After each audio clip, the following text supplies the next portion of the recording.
Tonight, the Sweet 16 will start, and we get to see the red-hot Arkansas Razorbacks and one-seed Arizona Wildcats go at it. Arkansas won the SEC tournament and then beat Hawaii and High Point, while Arizona won the Big 12 tournament and then beat Long Island University and Utah State. Through it all, Acuff Jr. has been impressive, leading the tournament with 30 points per game, and he is averaging over 6 assists per game as well. So now the question becomes, with the Sweet 16 starting tonight, is Acuff the best player left in the tournament? Jay Will back here with us. Jay Will, what do you think? Is Acuff the best player left?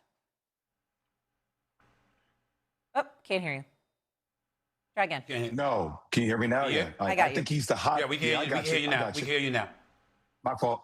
I think he's the hottest player in the tournament. I don't think he's the best player in the tournament. I think the best player in the tournament is Cameron Boozer. I mean, Cameron Boozer's been consistently the best player all year long in college basketball. And he might have had a couple of hiccups in his first 2 games, especially in that first half the other day.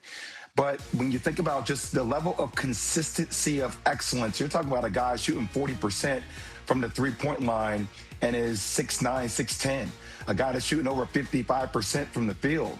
A guy that's giving you double-digit rebounds, leads his team in rebounds, points, assists, close to steals. I mean, he almost leads his team in every statistical category. In a way, you're almost looking at what, efficiency-wise, Stephen A., he's more efficient than Cooper Flagg was last year in college basketball. And when I said that at the beginning of the season, people looked at me like I was crazy, that I thought he was going to have a more productive season than Cooper Flagg. So when I think about an elite level player like Darius Acuff Jr., there's no doubt he's the hottest player in the tournament. His stock is ascending, and quickly. If he beats Arizona, we might be talking about him as a top 2 or top 3 pick in the draft. But when I think it comes down to the model of consistency of being the best player overall, that is Cameron Boozer, in my opinion. You know, you're wrong. There's no way in hell I'm going with you with that. You know, and I know the Duke love, and I'm not accusing you of being biased. No. You know, listen. Yeah. If I'm gonna keep it a bug, Shay. I mean, listen. Him and Coach B. Listen, I don't have an opportunity to watch as much college basketball as these dudes do. I'm calling Jay half the time, asking him about players. So I'm not about to sit up here and be a phony and act like I'm in a knowledgeable position to refute much of what he says about college basketball, because the brother knows his basketball. But I am allowed to engage in some history. And you know, Jay, it's interesting. See, Shay, you got to remember, this is Stephen A. you're listening to, baby. This is Stephen A. you're listening to right now. I don't know if you remember this, Shay, but approximately 25 years ago, there was this dude at Duke who won the Wooden Award, National Player of the Year, that was wreaking havoc over everybody. And Shay, you're looking at him. It was Jay Williams. What you might want to ask Jay Williams, Shay, is who did he beat out for the Wooden Award at that time? It was Drew Gooden. Oh, it was Drew Gooden.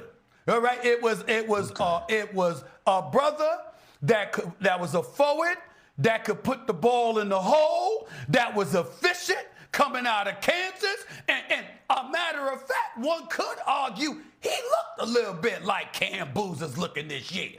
Okay, 25 years prior. But damn it, the basketball world knew who the best player in the nation was.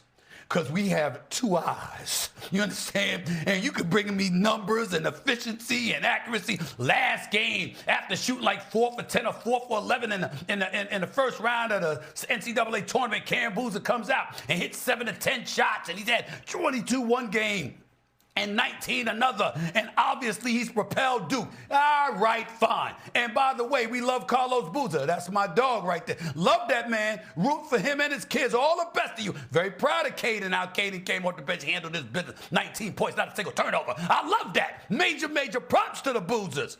But we talking about the eye test in terms of talent. Don't tell me we looking at Cam Boozer and we gonna say he the best player in the nation based on our eye test when we watching Acuff drop 30 on people. We ain't doing that. Not today. Acuff Jr. is special. He's special, and I think it's very poetic, you know, to see him with Reebok, with Allen Iverson by his side, with him doing the things that he's doing. the game is very reminiscent of what we've seen from AI, who was a #1 overall pick, by the way. You understand? Let's be very, very clear about what we're watching. Cam Boozer can ball.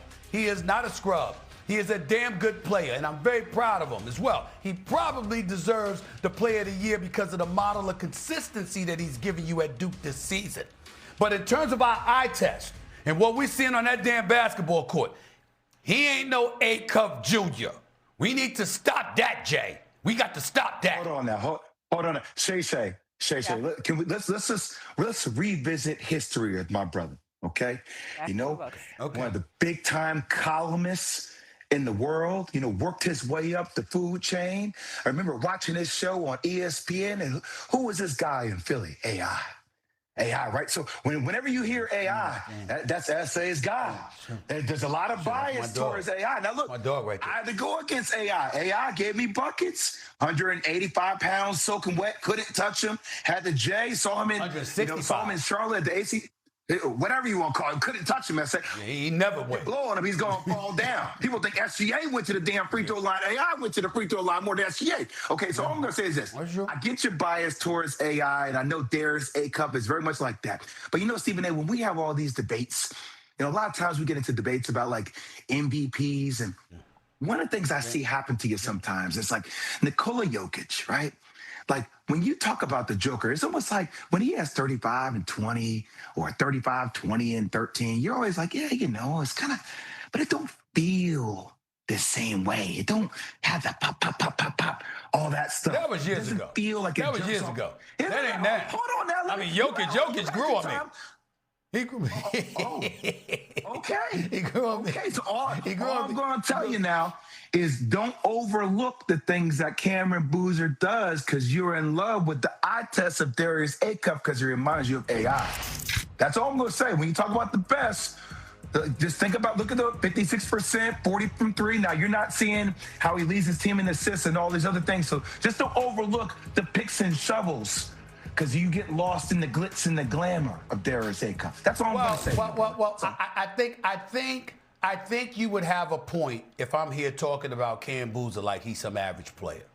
I appreciate his model of consistency, how great he's been for Duke this year, and probably that he's the front runner and deservedly so for Player of the Year in college basketball. I can appreciate all of those things.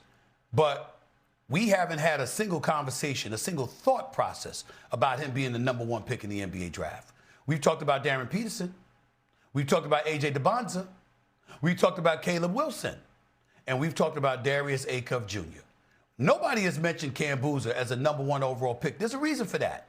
Because we look at him, and even though he's a pro playing college basketball. He just knows how to play the game. And he's very skilled and only going to get better. Mad love and respect for him. But when you think special, you think Darius Acuff Jr. That's what you think. Are you saying you would take Darius just Acuff Jr. with the first pick in the draft? Would you take him with the first pick in the draft? I'm saying to you, I would take him with the first pick in the draft ahead of Cam Boozer. Without question. No. Don't just do Cam Boozer. Would you take him with the first You'd pick in take the AJ draft? DeBonza, wouldn't you? And then who you for would me, take? it's Who AJ would you take DeBonza. after AJ? Then who? I would take Acuff Jr. ahead of Darren Peterson. Okay, so would you take him with the second pick then? So you're saying the second pick. Second pick then. Okay, second pick. I take him ahead of Cam Boozer. I take him ahead of Darren Peterson. All right. Caleb Wilson, I mean, it's a question mark, but I ain't taking him ahead of A.J. DeBonza. I'm not doing that. Okay.